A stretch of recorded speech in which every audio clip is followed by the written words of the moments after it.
Good morning, my friends. We are ready to continue on with Fuzzy Mud.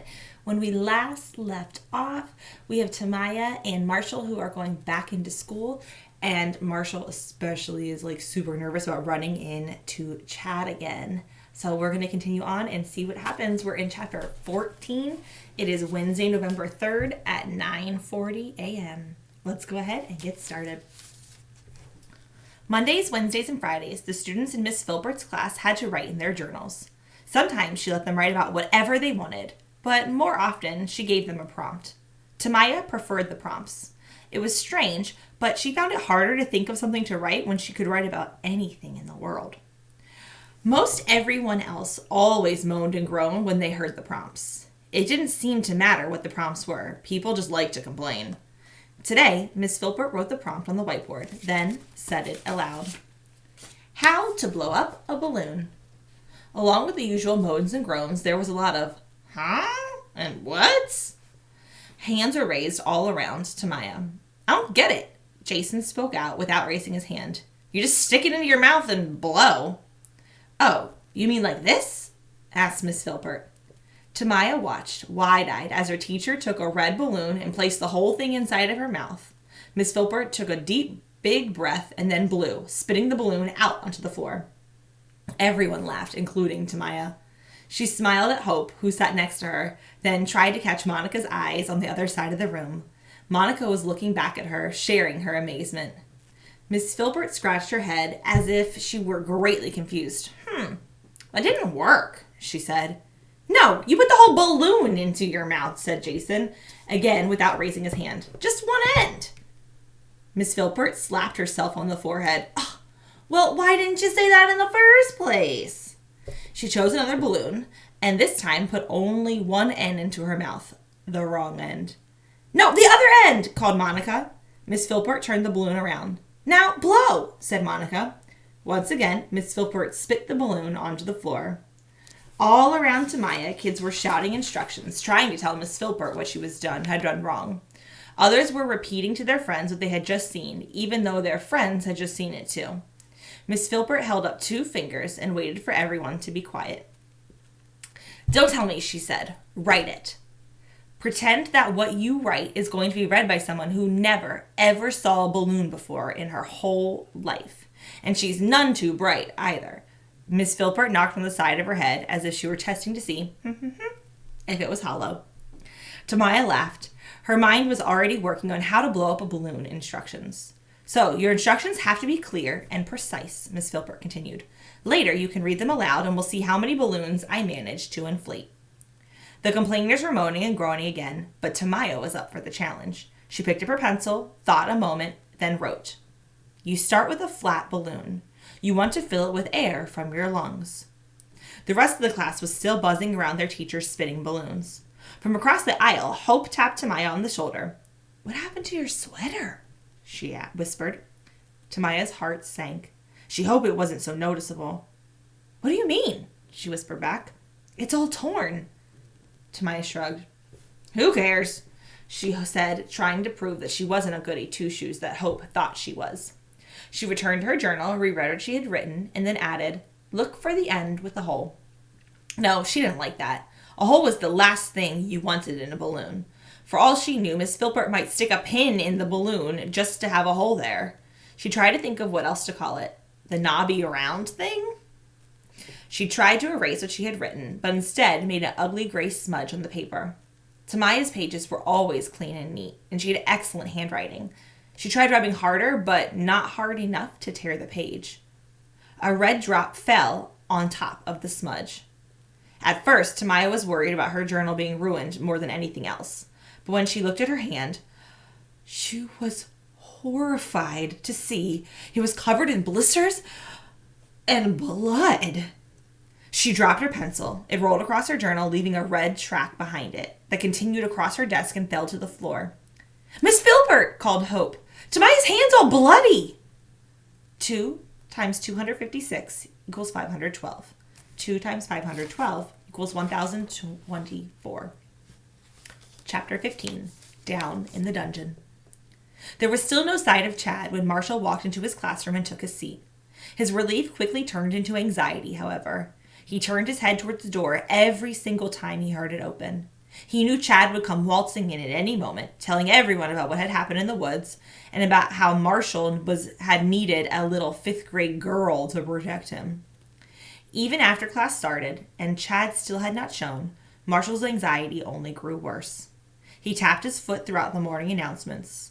In a way, he hoped Chad would hurry up and just get there. Let him do what he was going to do, say what he was going to say, and just get it over with. The worst part was the waiting. When first period ended, Marshall moved cautiously through the hall, certain that Chad was waiting behind every corner. He made it safely to algebra, but when he saw Chad's desk was empty, he finally was able to relax, but just a little bit.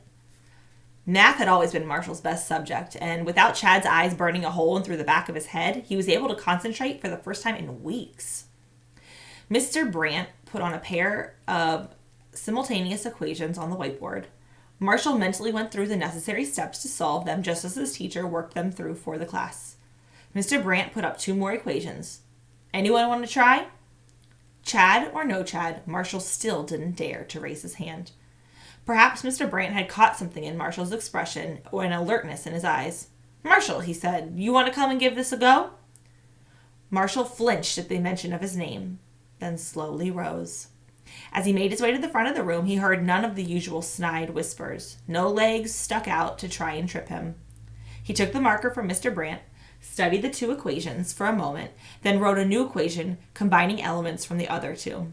He felt his confidence grow as he replaced letters with numbers. Behind him, the door opened. It couldn't even be called a squeak, just an old door rotating on its hinges. But Marshall recognized the sound the moment he heard it. His confidence left him as his legs turned to jelly. He tried to concentrate on the equations in front of him, but now it was all just a confused jumble of numbers, letters, and mathematical signs. He heard the click, click of hard shoes on the floor. That didn't sound like Chad. He slowly turned. The head mistress, Mrs. Thaxton, was walking purposely towards the front of the room, a stern and determined look on her face.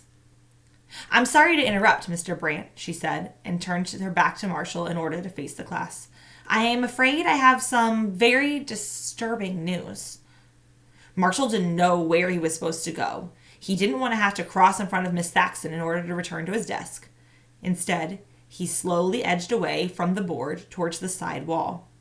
She spoke slowly and deliberately. One of your classmates, Chad Hilligus, is missing. He hasn't been seen since he left school yesterday afternoon, and as far as we know, he never made it home. Mrs. Thaxton took a breath, then continued.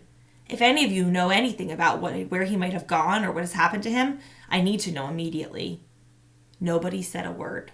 As Marshall stood at the side wall, his thoughts were swirling, a mass of confusion. He had become paralyzed at the mention of Chad's name, and he could hear the pounding of his heart echoing inside his head. Does anyone remember seeing Chad after school yesterday? Asked Mr. Brandt. If you saw or heard anything, coaxed Mrs. Thaxton. Marshall knew he ought to say something, but it seemed impossible. Laura Musgrance slowly raised her hand. Yes, Laura? Said Mr. Brandt. I saw him. Where? On Richmond Road.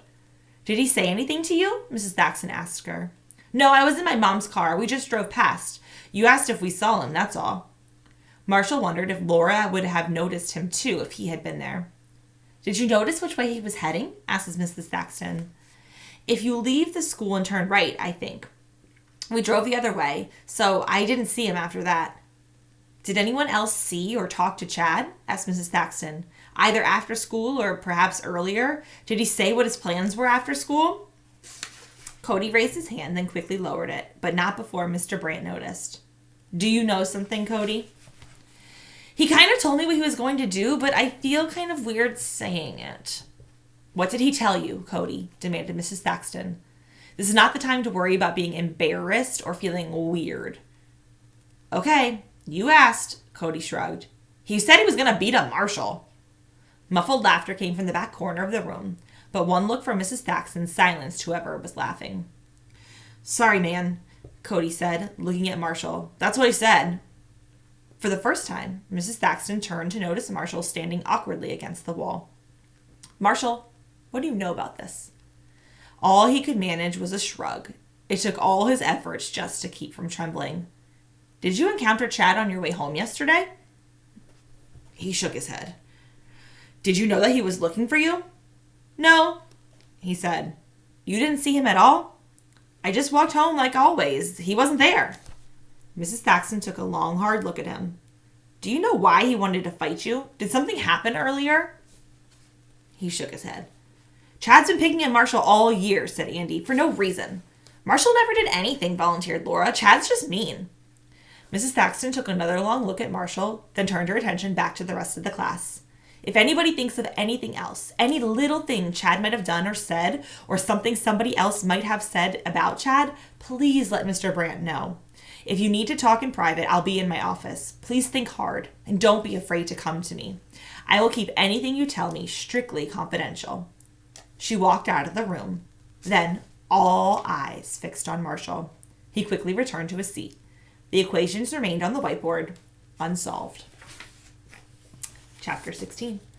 Wednesday, November 3rd, 10:15 a.m. Using cotton balls and hydrogen peroxide, Mrs. Latherley cleaned the blood off Tamiya's hand. You mustn't scratch it, she admonished. I didn't, said Tamaya. The more you scratch, the worse it will get, said Mrs. Latherley. It will just cause the rash to spread. Plus, anytime you break the skin, there's a possibility of an infection. I didn't scratch it, Tamaya repeated. She was seated in a plastic chair in the alcove inside the office.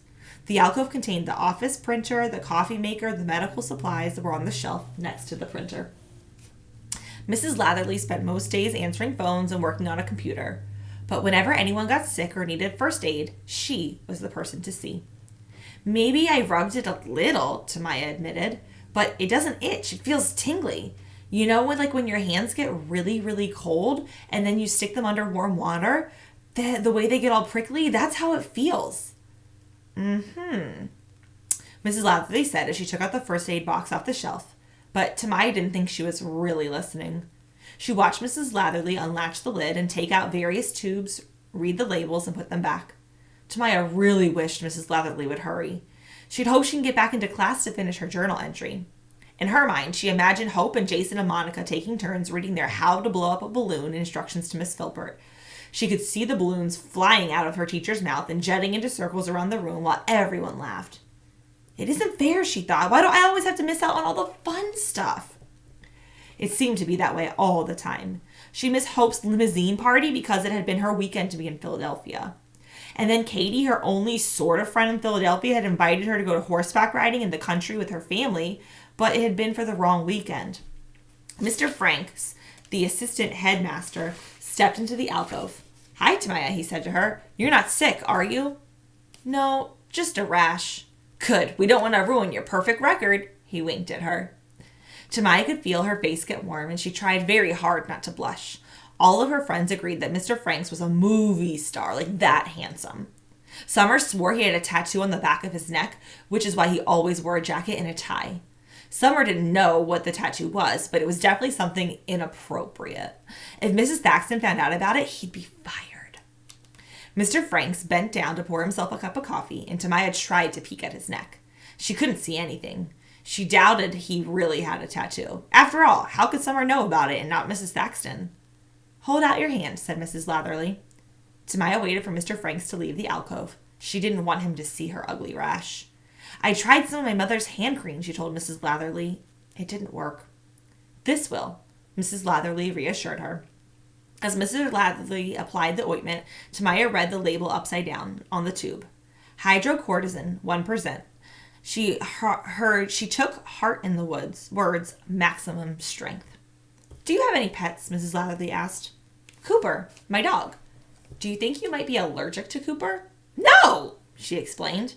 That would be horrible. Cooper was the best part of going to her dad's house. He slept on the same bed with her, and she often woke up with the dog licking her face.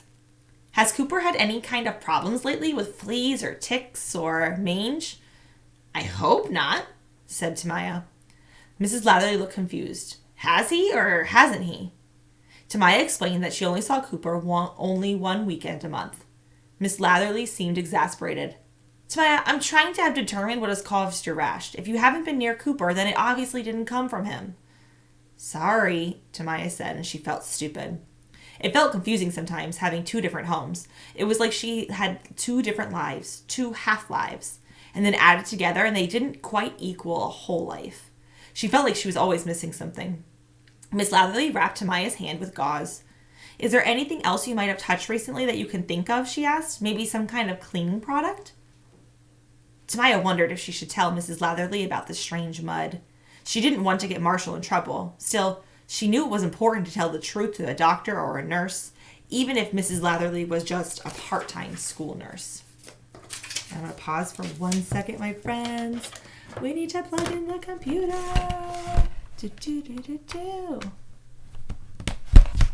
All better. All right, let's continue on. So she knew she needed to tell the truth, even if it was just to the part-time school nurse. Well, there was this fuzzy mud, she admitted.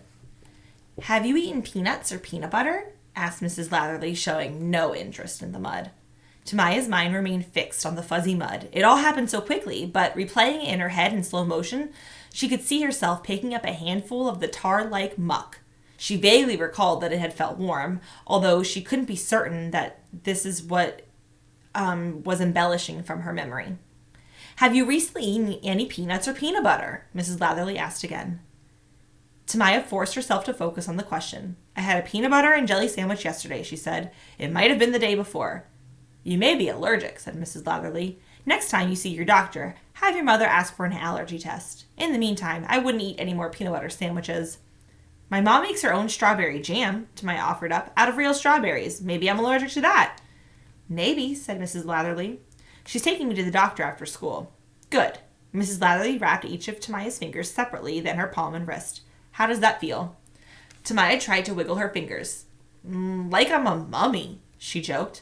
Mrs. Latherley smiled. I'd like to give you an allergy pill too, but I need your mother's permission. I'll call her at work. Check back with me after lunch. Tamaya said she would. And remember, no more scratching. 2 times 1024 equals 2048. 2 times 2048 equals 4096. All right, my friends, and that is where we are pausing for this morning. Check in with me in a little bit, and we're going to continue on with our story, Fuzzy Mud. Let's find out what happens when Tamaya goes to the doctor and if she's going to bring up the fuzzy mud again. We'll see. Have a beautiful morning, and I will see you later. Bye, my friends.